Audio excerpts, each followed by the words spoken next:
अस्सलाम वालेकुम नाजरीन, प्रोग्राम में खुश आमदीद। अभी ऑडियो से लोगों का एक जिसे कहते हैं ना पैमाना सब्र का लबरेज नहीं हुआ था कि इसके बाद वीडियो लीक्स के भी चर्चे शुरू हो गए और अब ये कहा जा रहा है कि बिलखुसूस खान साहब के हवाले से ऑडियो लीक्स, तो जो कल वाली ऑडियो लीक है वो तो आई ही है सामने, फिर हुकूमत के हवाले से भी बड़ी तहलका खेज ऑडियो लीक्स उससे कबल आ चुकी हैं, लेकिन अब कहा जा रहा है कि कुछ वीडियो लीक्स भी आने वाली हैं। ये इंकशाफ कुछ हुकूमती हल्के कर रहे हैं और साथ में खान साहब ये इंकशाफ हुकूमती हल्कों से पहले कर चुके हैं। और आपको याद होगा कि ईद के हवाले से जब ईद का मौसम था और ईद का समा था, उसके आसपास खान साहब ने कहा था कि ईद के बाद मेरे खिलाफ शिकंजा तंग किया जाएगा और कुछ वीडियो लीक्स हैं जिनके जरिए मेरी कैरेक्टर असैसिनेशन की जाएगी, किरदार कुशी की जाएगी। क्या ये वही और वीडियो लीक्स हैं जिनकी अब बात हुकूमती हल्के करने लगे हैं? क्योंकि उसके बाद से तो ऐसी कोई चीज़ नज़र नहीं आई, लेकिन अब दोबारा से इस किस्म की चहमगोइयाँ मौजूद हैं। दूसरी तरफ नाजरीन, आज बहुत बड़ी खबर में ये इस्लामाबाद हाई कोर्ट की तरफ से एक बहुत बड़ा रिलीफ है जो कि PMLN की नायब सदर मरियम नवाज साहिबा और उनके शौहर कैप्टन रिटायर्ड सफदर साहब को मिला है कि उनकी जो कन्विक्शन थी एवन फील्ड केस में जो 2018 में हुई थी, आफ्टर अ गुड 4 ईयर्स उस कन्विक्शन को इस्लामाबाद हाई कोर्ट ने सेट असाइड कर दिया है। और इस पूरे केस में नाजरीन, जब इसके बाद मरियम साहिबा ने मीडिया से गुफ्तगू की तो उन्होंने मजीद बड़े तहलका खेज इंकशाफात किए। एक तो उन्होंने कहा इस कन्विक्शन के सेट असाइड होने के बाद और इन सजाओं के सेट असाइड होने के बाद अब मेरी ज़बान पर जो ताले थे वो खुल जाएंगे। फिर उन्होंने एक बड़े हिडन से रेफरेंस में ये कहा कि मेरी ऑडियो लीक्स में इमरान खान और उसका कोच मुलविस हैं। उनके कोच कौन है, किनकी तरफ उनका इशारा है और क्या ये वही इशारे किनारे हैं जो कि खान साहब भी अपनी तकारीर में कभी एक्स कभी वाई के जिक्र में करते रहते हैं? मरियम नवाज साहिबा भी इस तरह के इशारे करती हुए नजर आ रही हैं, but on the other side of the fence. तो एक उन्होंने ये भी बड़ी तहलका खेज बात की। फिर उन्होंने एक और बड़ी अहम बात की जो कि डिस्टर्बिंग है, I would rather call it disturbing, क्योंकि उन्होंने ये कहा कि नैब में भी उनकी कुछ वीडियोस बनाई गई और उन्होंने कहा नैब में कुछ अफराद ने धावा बोला था जब वो नैब कस्टडी में थी और वो भी इस तरह की कोई चीज़ सुन रही हैं कि उनकी वो वीडियोस सामने लाई जाएंगी और लीक की जाएंगी। एक तरफ उन्होंने कहा कि ये एक बड़ी डिस्टर्बिंग बात होगी, लेकिन दूसरी तरफ उन्होंने कहा कि अच्छा है अगर ऐसा हो ताकि लोगों को पता चले कि मेरे साथ नैब कस्टडी में होता क्या रहा है। यानी वीडियो लीक्स का एक दफ़ा फिर तस्करा आ गया, इनके ऊपर भी बात करेंगे। लेकिन वज़ीर आज़म शहबाज शरीफ ने फौरी तौर पर इस फैसले के बाद मुबारकबाद दी अपने ट्वीट के जरिए। अगर हम ट्वीट स्क्रीन पर प्ले कर पाएँ, झूठ, बहतान और किरदार कशी की इमारत आज मुनहदम हो चुकी है। एवन फील्ड रेफरेंस में मरियम नवाज की बरियत नाम नहाद एहतसाबी निज़ाम के मुंह पर तमाचा है। नाम नहाद एहतसाबी निज़ाम शरीफ ख़ानदान को निशाना बनाने के लिए इस्तेमाल किया गया। मरियम बेटी और सफदर को मेरी तरफ से मुबारकबाद। ऑब्वियसली इसके ऊपर रिएक्ट करते हुए PTI के भी तमाम लोगों ने बड़ी शदीद इस पर बरहमी का इजहार किया है। फवाद चौधरी साहब ने भी ट्वीट की है, शहबाज गिल साहब ने भी की है, लेकिन वो जब मैं सवाल पुटअप करूंगी अपने मौजूद मेहमानों से तो उस वक्त उनकी बात करूंगी। और तीसरा बहुत अहम चर्चा है नाजरीन मईशत का, क्योंकि एक तरफ तो अपोजिशन कह रहे हैं कि NRO 2 मिल गया, इससे ज़्यादा सबूत आपको क्या चाहिए, और दूसरी तरफ जो वज़ीर ख़जाना हैं, इनकमिंग वज़ीर ख़जाना जनाब इसहाक डार साहब, जैसे ही उनके आने से पहले ही ये मामला शुरू हो गया, उनके ओथ लेने से पहले ही डॉलर ने नीचे जाने का सफ़र अपना शुरू कर दिया, कम होने का सफ़र शुरू कर दिया। लेकिन क्या हकीकतन फंडामेंटल्स कुछ बेहतर हो पाएंगे? गिरती हुई मईशत को कुछ सहारा मिलेगा? पेट्रोल की कीमतें उस वक्त तक तो कम नहीं हुई जब तक मिफ्ता इस्माइल साहब वज़ीर ख़जाना थे, तो क्या एक बेहतर सिग्नलिंग के लिए ये डेलिबरेटली किया था हुकूमत ने कि जब इसहाक डार साहब आएंगे तभी पेट्रोल की कीमतें कम होंगी? क्योंकि अब सुनने में आ रहा है कि 15 रुपए तक पेट्रोलियम मसनूआत में कमी मुतवक्के है। तमाम अमूर पे बात करेंगे। यहाँ स्टूडियोज़ में मेरे साथ तशरीफ़ फरमाए जनाब फैसल करीम कुंडी, मुआवन हैं आप वज़ीर आज़म के, पाकिस्तान पीपल्स पार्टी के स्टॉलवर्ट हैं। बहुत शुक्रिया फैसल साहब आपकी मौजूदगी के लिए। नाज़रीन, जनाब शौकत पराचा हमारे साथ तशरीफ़ फरमाए तमाम मामले पर तज्ज़िया तबसरे के लिए। वेलकम ऑन बोर्ड शौकत साहब, सीनियर सहाफ़ी हैं आप। और नाजरीन मुझे ज्वाइन कर रहे हैं जनाब इब्राहिम खान साहब, नायब सदर हैं आप पाकिस्तान तहरीक इंसाफ के, और PTI का मौक़िफ़ हमारे साथ इन तमाम उमूर पे ऑन बोर्ड रखेंगे। आई थिंक आप मेंबर कौमी असम्बली तो हैं, लेकिन मैं आपको शायद फॉर्मर ना बोलूँ, हाँ खान साहब, क्योंकि आपका शायद इस्तीफ़ा कबूल होने वालों में से नहीं था, तो मेंबर कौमी assembly. Welcome on board Khan साहब, बहुत आपको भी खुश आमदीद। फैसल करीम कुंडी साहब, मैं आपसे बात का आगाज़ करना चाहती हूँ। अगर हम ट्वीट्स भी दिखा पाएँ कि कुंडी साहब की हुकूमत के हवाले से किस कदर बरहमी का इजहार किया जा रहा है अपोजिशन के रैंक्स की तरफ से। फवाद चौधरी साहब ट्वीट करते हुए कहते हैं कि पाकिस्तान के इदारे अवाम का एतमाद खो चुके हैं, वो किसी के हक में फ़ैसला दें या खिलाफ अवामी राय आमा में इस फैसले की कोई हैसियत नहीं। मरियम नवाज का जुर्म अरबों रुपए के एवन फील्ड के महलात हैं। इस जुर्म में उनका किरदार किसी शक शुबह से बालातर है। बहरहाल पाकिस्तान की तारीख का एक तारीख दिन है। शहबाज गिल साहब ने भी ट्वीट किया, उन्होंने कहा मुबारक पाकिस्तान, आज बाजी मरियम भी बरी हो गई और तमाम चोरी हलाल हो गई और NRO 2 जिस स्पीड से शरीफ खानदान को मिला है, लगता है नवाज शरीफ साहब भी जल्दी वापस आ रहे हैं, वगैरह वगैरह।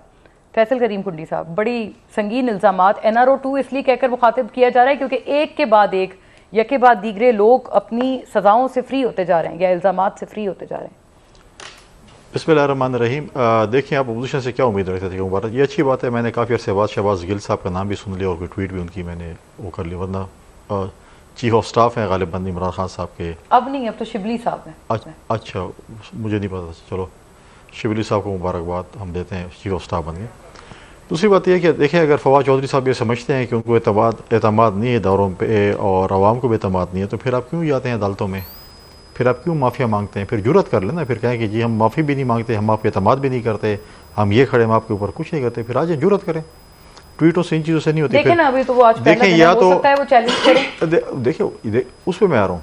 देखें, ये इनका वतीरा रहा है, या पहले गले पड़ते हैं, गले नहीं, अगर समझ आ गई कि गले पड़ने से कोई नुकसान हो रहा है, फिर फ़ौरन ही पाँव पड़ जाते हैं। अच्छा, ठीक है। चैलेंज करने का हर किसी के, ठीक है।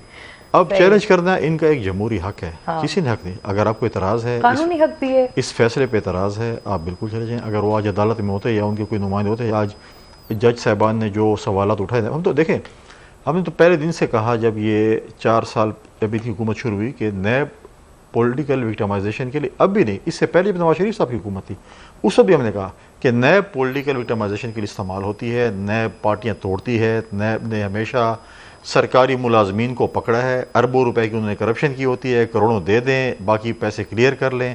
अगवा बरतवान का इदारा बना हुआ था कि आप भाई 50 करोड़ देते हैं, आपने 5 जरदारी साहब पे तो फेक अकाउंट केस तभी का चल रहा है ना, नवाज शरीफ दौर का। बिल्कुल, मैं उसी देखें, आप अरबों रुपए खा लें, 50-60 करोड़ दे दें, आप बाकी चीज़ क्लियर कर लें, प्ली बार्गेन। हाँ, हमारे दौर में 2008 से 13 तक नैब बिल्कुल एक्टिव नहीं थी, हमने कोई पॉलिटिकल विक्टिमाइजेशन नहीं की, और हम आज भी कहते हैं कोई पॉलिटिकल विक्टिमाइजेशन नहीं हो। लेकिन माजी हुकूमत में देखिए, इनकी तो ख्वाहिश थी PTI की कि तमाम उस वक्त की अपोजिशन को हम जेल में डाल लें और हम हुकूमत करें। किए इन्होंने, जरदारी साहब को, फरियाल तालपुर को, खुर्शीद शाह साहब को, फिर PMLN की लीडर सबको, और कहते थे कि अगले हफ्ते फलां गिरफ्तार हो रहा है, इस तरह कहते थे, डिक्टेट करके आते थे, फिर कहते थे फलां दिन फलां गिरफ्तार हो रहा है। तो इन्होंने तो, अगर मैं मानता हूँ कि नवाज शरीफ दौर में हमारे खिलाफ खुश नजर आ रहे हैं, फिर नहीं, नवाज शरीफ दौर में हमारे खिलाफ केसेस हुए हैं, इनके दौर में तो कोई नहीं हुआ ना। तो ये जो नारे लगा रहे थे कि जी ये लोग चोर हैं या डाकू, जो भी ये इल्जामात लगा रहे, हम भी कैसे, इन्होंने कितने केस हमारे ऊपर है। हमने हमेशा कहा है कि देखें, जमहूरियत बेहतरीन इंतकाम है, जिसका कल आपने मुजाहरा देखा कि PTI के आरिफ अलवी साहब इसाक डार से हेल्प ले रहे थे। इनके मुतालिक क्या कुछ, इसाक डार के मुतालिक इमरान खान क्या कुछ नहीं कह रहा था, क्या कुछ उन्होंने इसमें नहीं किया साइड में। तो फिर अगर इनमें इतनी जुर्रत थी, फिर आले फरवी कल फिर बीमार हो जाता और कहता है कि मैं हेल्प नहीं लेता, लेकिन उसमें इतनी जुर्रत नहीं थी कि बीमार हो सके। पहले बीमार हुआ था, उसको किससे उनको खौफ था? फिर देखें, पहले बीमार हुए थे, उनके इतना अच्छा इलाज किया डॉक्टरों ने कि वो दोबारा इंशाल्लाह बीमार नहीं होगी, जितने भी हेल्प हो जाए। ठीक है, वो थे, मतलब है कि खुदा उनको सेहत, हम कहते हैं खुदा उनको, हर मुसलमान को खुदा सेहतयाब रखे। नहीं, आप तंजिया कह रहे हैं ना, बीमार हो गए, डॉक्टरों ने इलाज किया उनका। नहीं तो थे ना, जब उन्होंने पहला हल्फ था, हाँ, तो उन्होंने इनकार किया ना कि मैं बीमार हूं। साथ साथ ये भी तो कहा ना, दोबारा बीमार हो जाते। अगर वो आप यही कह रहे थे कि वो हकीकतन बीमार थे, तो मैंने खुदा हकीकत, तो ये ट्वीट का जिक्र भी आप कर लेते। माशाल्लाह 74-75 काबीना में आप एक बहुत अहम वो हैं जिनसे हमें जाती तौर पर खुशी हुई है, बाकी में नहीं हुई है। आप इसलिए आप किसी पे खुशी करें, किसी पे आपका, आप एक पाकिस्तान के, ठीक है, 100 करोड़, क्योंकि मुल्क मैं नहीं समझता, हम आज़ाद कहते हैं, लेकिन जो भी आपने पहले जिक्र किया लीक्स का, उस पे चलो मैं दूसरे उस पे आ जाऊंगा, क्योंकि मैं समझ, क्योंकि पराचा साहब से पूछते हैं, उनके पास ज्यादा इत्तलात होंगी लीक्स को लेके। जी पराचा साहब, किसकी अब बारी आने वाली है? क्योंकि शहबाज शरीफ साहब भी हॉट वाटर्स में आए हैं, मरियम नवाज, इमरान खान, अब पीपल्स पार्टी जरा भी अच्छे उसमें है। No leak so far for People's Party. नहीं, जहाँ जो देखे ना, leaks is something very serious, very very serious. हाँ। और फवाद चौधरी ने खुद भी परसों कहा कि जब इमरान खान वज़ीर आज़म थे तो army chief general Qamar Javed Bajwa साहब भी उनको कहते थे कि वज़ीर आज़म हाउस बग्ड है, तो डी बगिंग करवाई जाए। कौन कहता था? फवाद चौधरी ने कहा ना परसों, आर्मी चीफ। उनको पता था कि वज़ीर आज़म हाउस बग्ड है, इसीलिए खान साहब बनीगाला रहते थे। ये फवाद चौधरी साहब का स्टेटमेंट है, मैं तो कोट कर रहा हूँ। हाँ। उससे पहले मुझे याद है 2008 से 13 की पीपल्स पार्टी की गवर्नमेंट थी, एक काबीना का इजलास होना था, वो डिले होता रहा, फिर डिले होता रहा। डिप्टी स्पीकर साहब उस वक्त थे, आज मेरे साथ बैठे हैं। आखिर वो इजलास कैंसिल करना पड़ा इसलिए कि कोई बीम ऐसी आ रही थी जिसको हमारे लोग, हमारा सिस्टम जो है उसको रोक नहीं पा रहा था, तो काबीना का इजलास बंद करना पड़ा। अभी इमरान खान के शायद खाकान साहब भी तो नहीं रहा करते थे वजीर आजम हाउस, वो भी तो अपने घर में रहते थे। नहीं रहना, और फिर सरकारी अमूर तो आपको वहीं अंजाम देने हैं जहाँ मर्जी। वो इस वजह से नहीं रहते थे उधर के वहाँ बगे गए, बल्कि उनका घर है, उन्होंने कहा कि मैं नहीं उधर रहता, मैं खर्चा बचाना चाह रहा हूँ। जो बाद में यूनिवर्सिटी बनना थी नहीं बनी, बहरहाल वो खान साहब ने भी तो कहा वो खर्चा बचा रहे थे। अच्छा, खान साहब के आखिरी दिन थे, और चीज थी, वो कह रहे हैं कुछ और। खान साहब के आखिरी दिन थे, खान साहब ने खुद ये बात की थी। वो कह रहे थे कि मेरे खिलाफ ये कुछ करेंगे, जिसमें एक उन्होंने फ़राग गोगी के केसेस का जिक्र किया था, दूसरा उन्होंने कहा था कि कुछ सुना है ऑडियो वीडियोस इनके पास हैं। तो पता सबको था। ये जो आज मरीम नवाज शरीफ जो कह रही थी, उन्होंने उल्टा चैलेंज किया कि अगर जुर्रत है तो रात 12 बजे मेरे जेल के कमरे में दावा बोला, 15-20 लोगों ने वीडियो बनाई। वो मेरे अजीब सी बात है, शॉकिंग बात है, शॉकिंग, ये मर्म डूबने वाली बात है कि एक खातून की आप वीडियो बना रहे हैं और वो आज आपको कह रही है ले आए ना आप। ये एहतसाब के पर्सपेक्टिव में देखें, हल्फ लेने वाली बात भी हो रही है। मुझे याद है 93 में, राजा साहब ब्रेक का मुझे कहा जा रहा है, ब्रेक में ले लूं, आप एक जुमले में अगर मुकम्मल कर पाए। 93 में एक दिन पहले आसिफ जरदारी साहब जेल में थे, फिर दूसरे दिन सदर इसाक खान जिन्होंने जेल में रखा हुआ तो वही उनसे हल्फ ले रहे थे। फिर जनरल परवेज मुशर्रफ ने हल्फ लिया 2008 की गवर्नमेंट में, नून लीग के वुज़रा से जो काली पट्टियां बांध के आए थे। तो हमारी हिस्ट्री बड़ी अनफॉर्चुनेट है जी। 14 कत्ल का केस एग्जैक्टली आकर गवर्नर का सीधे इधर नहीं पहले इधर एनेक्सी में आए थे, सिंध हाउस की गवर्नर एनेक्सी में, और फिर जाके वो गवर्नर। अच्छा, ऐसे भरे पड़े हैं जाहिर है इस तरह के वाकयात। और जब वापस आएंगे तो इब्राहिम साहब के लिए एक शॉट भी है हमारे पास जिसके थ्रू हम अपना सवाल पुटअप करेंगे आफ्टर ब्रेक। जी वेलकम बैक नाजरीन। इब्राहिम खान साहब को मैंने रिकनेक्ट करना है, I have lost his connection during the break. लेकिन शौकत पराचा साहब, अभी जो आप कह रहे थे एक वीडियो के हवाले से, जो आप एक बात कर रहे थे कि ये वीडियो और अभी आगे आने वाली कोई चीज़ इस तरह की मजीद होगी, कोई और लीक्स हैं? एक तो लीक नहीं है ना, एक तो वीडियो नहीं है। डार्क वेब वाला तो क्लेम कर रहा है कि मेरे पास इतने घंटों की वीडियो है, अभी तो कुछ भी नहीं आया, अभी तो बहुत कुछ, यानी डार्क वेब वाले ये भी उन्होंने कहा था कि जुमे तक सारी ऑडियोज और वीडियोस नहीं, कंटेंट उसका देख लें तो बड़ा ख़तरनाक कंटेंट है। देखें, apart from political cleavage, apart from in ये पीपल्स पार्टी या हुक्मरान इत्तेहाद से हैं, इब्राहिम खान साहब वो पीटीआई से हैं, लेकिन ये जो चीज़ें हैं ये बड़ी ख़तरनाक हैं। ये इतनी ख़तरनाक हैं, अगर मुल्क की काबीना का इजलास नहीं हो सकता इस वजह से, या मुल्क की काबीना के 4-5 लोग बैठ के आपस में डिस्कशन कर रहे हैं, मैं करंट काबीना की बात कर रहा हूँ, जो कि ऑडियो लीक की सूरत में बाहर आई कि इतने लोगों को हमने डिस्क्वालीफाई करना है, पहले इतने लोगों को, जो रिज़ाइन वाली बात है कि इतने लोगों को हम पहले डिस्क्वालीफाई नहीं बल्कि इस्तीफ़े मंजूर करने हैं, इतने इस्तीफ़े मंजूर करने हैं। अब इसमें सवाल ये पैदा होता है, अगर तो है phone leak which is easier कि फोन लीक तो चले वो है ना जो शौकत तरीन साहब की थी। नहीं सुने मैं थोड़ा फर्क बताना चाह रहा हूँ। आपकी फोन, इनकी फोन, कोई ना कोई कंपनी वाले, उनका ऑपरेटर बैठा है, वो रिकॉर्ड कर सकता है। हाँ। मेरा फोन मेरे अपने किसी ऑफिस, कंपनी वाला कैसे? अगर व्हाट्सएप कॉल है तो फिर तो नहीं कर सकता। नहीं, कुछ भी सेफ नहीं है, प्लीज कुछ भी सेफ नहीं है वो। लेकिन वो ये कि आपकी कंपनी मोबाइल प्रोवाइडर नहीं कर सकता, मोबाइल प्रोवाइडर आपकी नॉर्मल कॉल रिकॉर्ड कर सकता है। हाँ, ठीक है, कोई तो कर सकता है।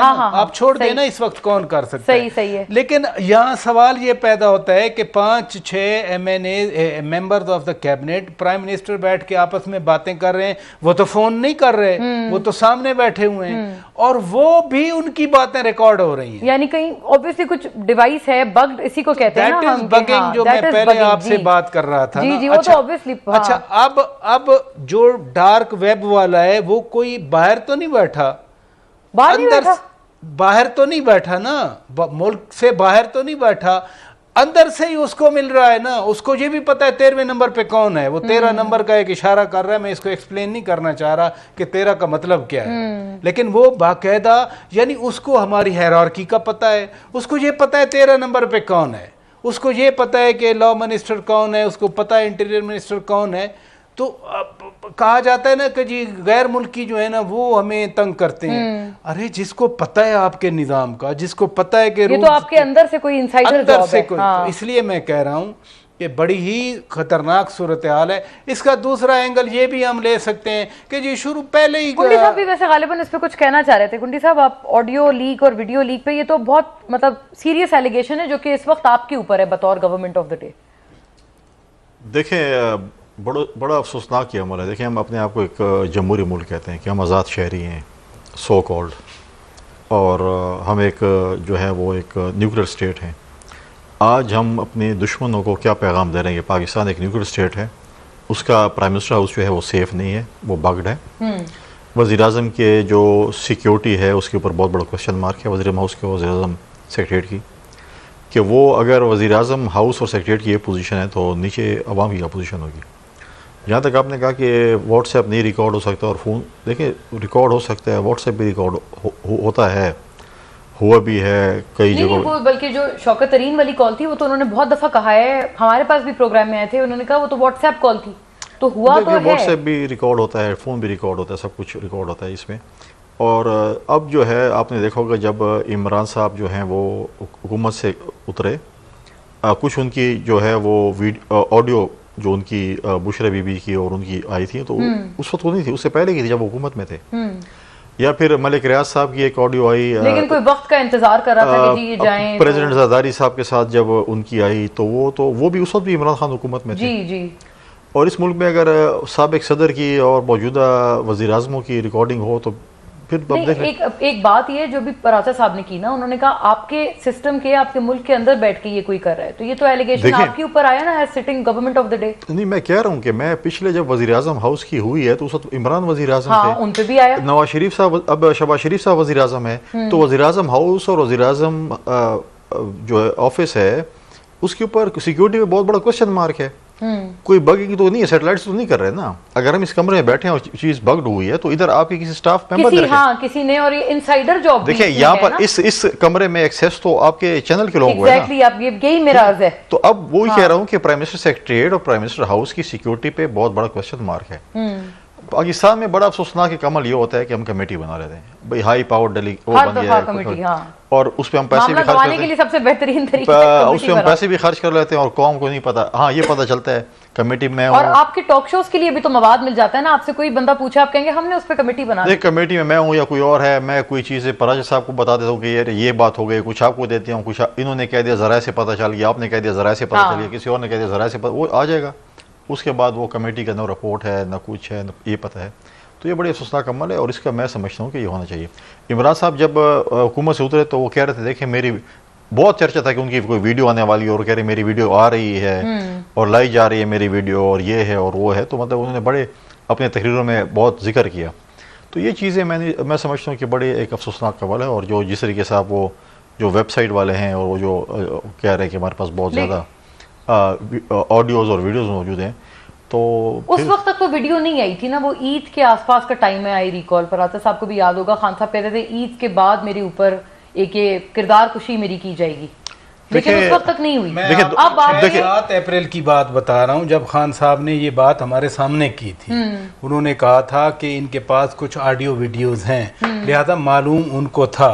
अब उन वीडियोस की कंफर्मेशन तो दिखाई होंगी ना किसी ने कि आपकी ये वीडियो हमारे पास है। अगर दिखाई नहीं होगी तो किसी ने कहा होगा ना, किसी भी टोन में कहा होगा ना, किसी टोन में कहा होगा। जब बताया जाता है ना कि हाँ आपकी ऑडियो वीडियो है हमारे पास, तो टोन ऐसी और होती है कुछ ना कुछ ये भी रेफरेंस भी दिया होगा कि कौन सी रेफरेंस। तो अब राना सनाउल्लाह साहब ने बता दिया ना, उन्होंने कहा है। हाँ, वजीर दाखिला जब कह रहे हैं, ये बहुत बड़ी स्टेटमेंट है, बहुत बड़ी स्टेटमेंट है, तो इसका मतलब है कुछ है ना। हाँ। लेकिन हम ये कहते हैं, देखिए मैं पहले भी आपसे बात कर चुका कि हम हैं जर्नलिस्ट, हम हैं इस माशरे के शहरी।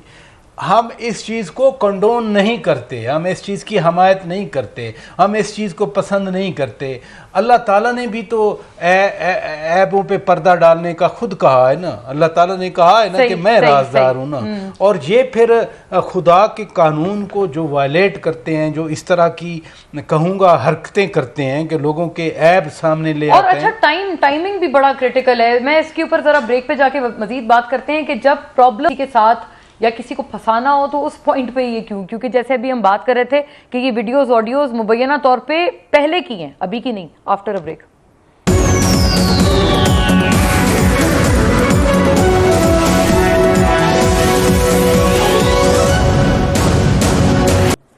वेलकम बैक जी।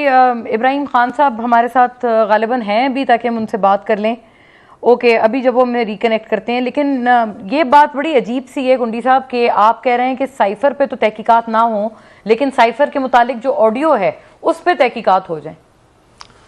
देखिए, साइफर पे तहकीकात क्या मतलब है कि वो जो ऑडियो कल आपने देखी, जिस तरीके से वो बातचीत हुई और साइफर पे 2 नेशनल सिक्योरिटी की मीटिंग हुई जिसमें DGSPR ने बड़ा clear cut, I don't know कि आप ISPR को कवर करते हैं, लेकिन मेरे ख्याल में मैंने पराचा साहब को 1 या 2 दोनों प्रेस कॉन्फ्रेंस में देखा था, इसमें उन्होंने कोई बात नहीं की थी कि जो है वो इसमें कोई बैरूनी साजिश है। उसमें तो मिनट्स आए थे ना उसके। नहीं, ISPR ने इसके ऊपर प्रेस कॉन्फ्रेंस की थी, अगर आपको याद हो। DGSPR ने प्रेस कॉन्फ्रेंस भी की पूरी फुल फ्लेज्ड प्रेस कॉन्फ्रेंस। जी उन्होंने की थी।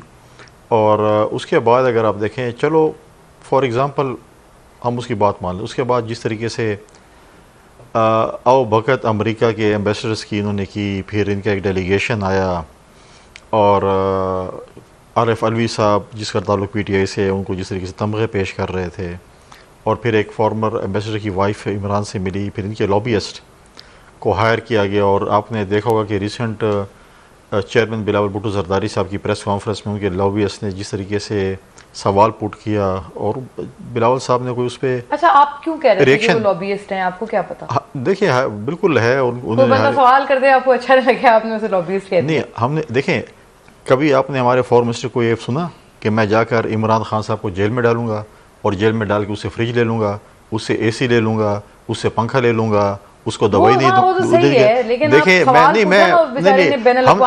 देखिए, बिल्कुल अच्छी बात है सवाल पूछना। देखिए आपके जमहूरिया क्या मुझसे सवाल करें, मेरा भी जमहूरिया का मैं जवाब दूं। उन्हें सवाल किया, इससे पहले भी अगर आपने देखा होगा कि एक मीडिया के पर्सन ने पहले भी एक सवाल किया था, मुझे उनका नाम याद नहीं है, जो यहाँ पर जब हुकूमत आई थी PTI की और वो टबों में वज़ीर आज़म हाउस के 100 की तस्वीरें खिंचवा, जो फिर अमेरिका चले गए थे, उन्हें भी सवाल किया। देखिए, हम तो हमेशा हमारे कभी भी चेयरमैन ने ये नहीं कहा कि मैं कौम से खिताब कर रहा हूँ और एक फीड बार दे रहा हूँ, मुझसे कोई सवाल नहीं करेगा।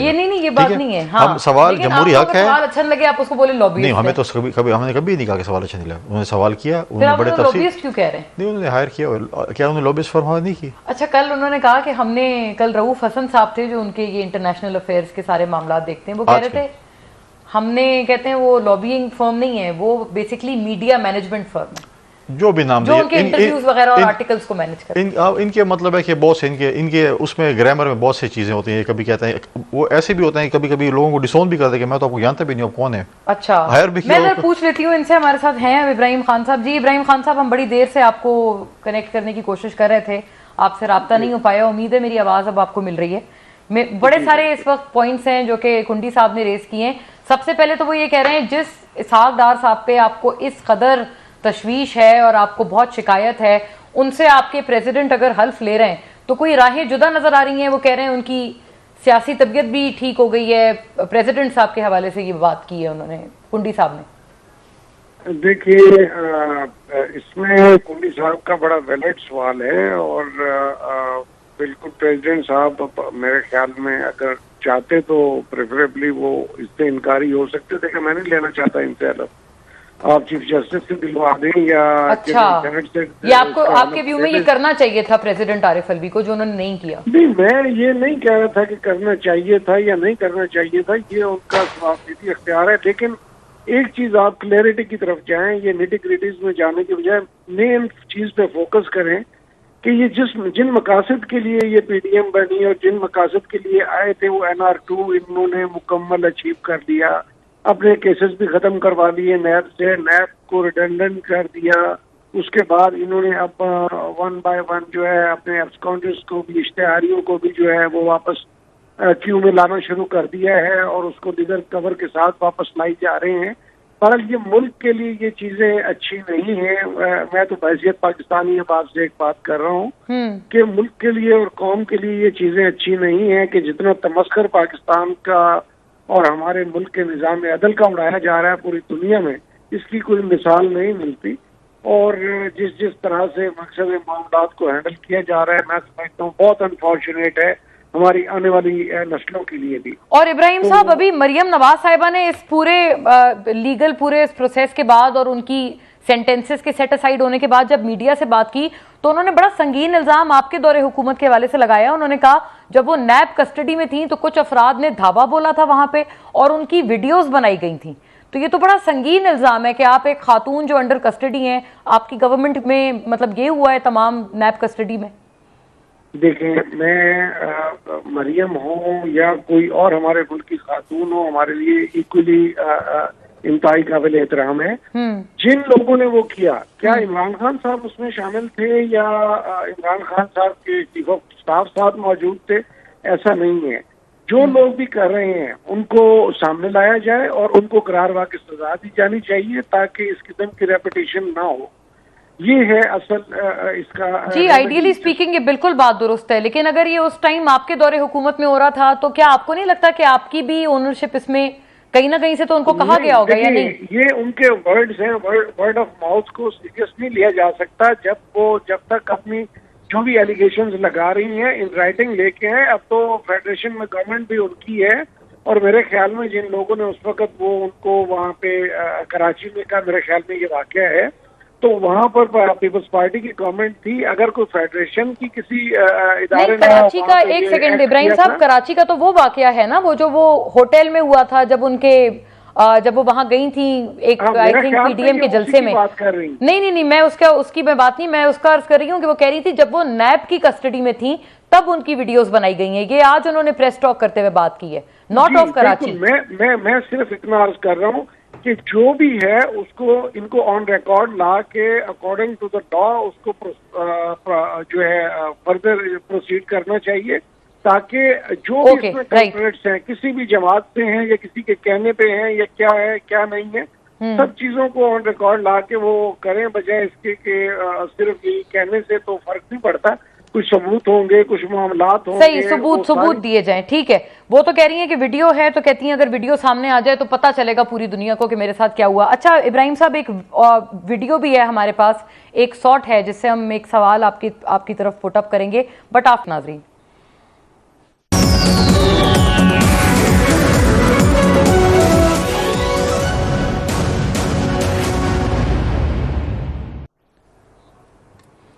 जी वेलकम बैक नाजरीन। ये तो खैर एक अपनी जगह मामला है और इब्राहिम साहब हमारे साथ हैं, तो इब्राहिम साहब एक शॉट सुनिएगा, उस पर आप तमाम तबसरा कर दें एक आखिरी हमारे राउंड में। ये शॉट मुलाहिजा कीजिए नाजरीन। परसों की बात है, ये फ़ारूक हबीब साहब हमारे साथ थे प्रोग्राम में, मतलब हिना साहिबा थी, फ़ारूक और मुनीब आई थिंक। ये सुनिएगा। एक ऐसा मुल्क के अंदर नलायक वज़ीर आज़म ला के बैठा दिया है जो अपनी सिक्योरिटी को मैनेज नहीं कर पा रहा, जो उनकी अपनी कन्वर्सेशन है वो उसको मैनेज नहीं कर पा रहा। अच्छा। वो मुल्क जो कि एक, अब मैं उस तरफ मैं वो एक सेंसिटिव बात की तरफ मैं जाना नहीं चाहता, लेकिन ये पाकिस्तान के तमाम सिक्योरिटी के इदारों को मालूम होगा इसका कि ये इसके ऊपर फिर इस नलायक वज़ीर आज़म की हालत ये है कि जिसकी अपनी कन्वर्सेशन जो है, जो साजिशें वहाँ बैठ के वो रचा रहा था, वो दुनिया में ज़ुबानें ज़दाम हुई हैं। जी इब्राहिम साहब, उम्मीद है आपको आवाज़ मिली होगी। फ़ारूक हबीब साहब ने नालायक कह के मुखातिब किया वज़ीर आज़म को और साथ कहा कि इस वजह से क्योंकि वो अपनी कॉन्वर्सेशन को नहीं तहफ़्फ़ुज़ दे पाए जो वो साजिशें कर रहे थे, और बिल्कुल इसके अगले रोज़ खान साहब की भी ऑडियो लीक हो गई।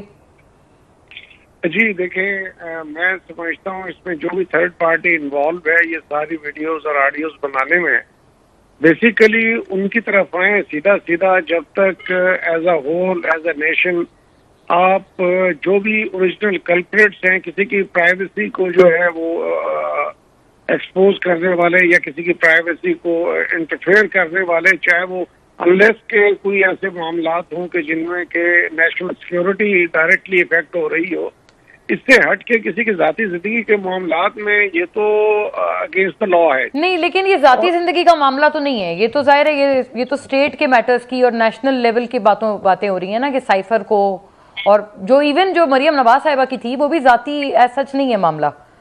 पेट्रोल की कीमतें बढ़ाना, सेहत कार्ड के हवाले से गुफ्तगू, अच्छा सब आप ठीक कह रही हैं, लेकिन मुझे ये बताएं कि वजीर आजम के नीचे जो डिपार्टमेंट्स काम करते हैं, जो इंस्टीट्यूशंस काम करते हैं, वो आपके जो इसको इंश्योर करते हैं, बल्कि एक जो सिंपल प्रोटोकॉल है, वजीर आजम अगर एक दफा ऑफिस से उठ जाए तो दोबारा डीबगिंग की जाती है। ठीक है, एक प्रोसेस है जो मकसद है कि आपकी इंटेलिजेंस। एक आखिरी जुमला अगर ये कुंडी साहब से और पराचा साहब से, जस्ट वन सेंटेंस। कुंडी साहब, ये तो आप दोनों डसे हुए हैं बराबर के, आप मिल जाएं पीटीआई के साथ इन ऑडियो लीक्स के मामले पे। देखें, मिलना न मिलना दूसरी बात है, तमाम लोगों को इसके ऊपर सोचना पड़ेगा। अच्छी बात होती है अगर ये क्लिप हमें पहले दिखाते और आज फरूख हबीब साहब को आप बुलाती, तो इब्राहिम साहब बड़े शरीफ आदमी है, फरूख हबीब साहब होते तो फिर हम उनसे बात करते कि बताएं। चलो ये तो नाले। अच्छा, इब्राहिम साहब पे आपने काउंटर अपना बचा लिया आपने। नहीं, मतलब है कि बुला लेंगे इंशाल्लाह आपके साथ। अब आपने जो फरूख हबीब साहब का दिखाया तो मेरे पास भी काउंटर आर्गुमेंट बड़े थे कि आप अपना बताएं कि आपके वज़ीर आज़म क्या थे जब उसकी लीक्स आई। ये तो लीक्स ये है, वो तो कह रहे मेरी वीडियो लीक्स भी आने वाली हैं, तो मतलब है कि ऑडियो के मतलब है कि तो वो इत्तेफाक इसीलिए। लेकिन हमें इस चीज़ पे खुश नहीं होना चाहिए कि फलां की ऑडियो आ गई है, फलां की वीडियो आ रही है। आपके मुखालिफ के आते हैं, आप बहुत खुश होते हैं, आपकी अपने ऊपर आते हैं। नहीं, मैं ये नहीं कह रहा हूँ, मैं कहता हूँ ये हम अपने आप को न्यूक्लियर स्टेट कह रहे हैं। आज इंडिया इंटरनेशनल फोरम पे क्या बोलेगा पाकिस्तान के मुतालिक? पाकिस्तान के वज़ीर आज़म और प्रेसिडेंट हाउस की ये सूरत हाल है, तो ये चीज़ें मतलब है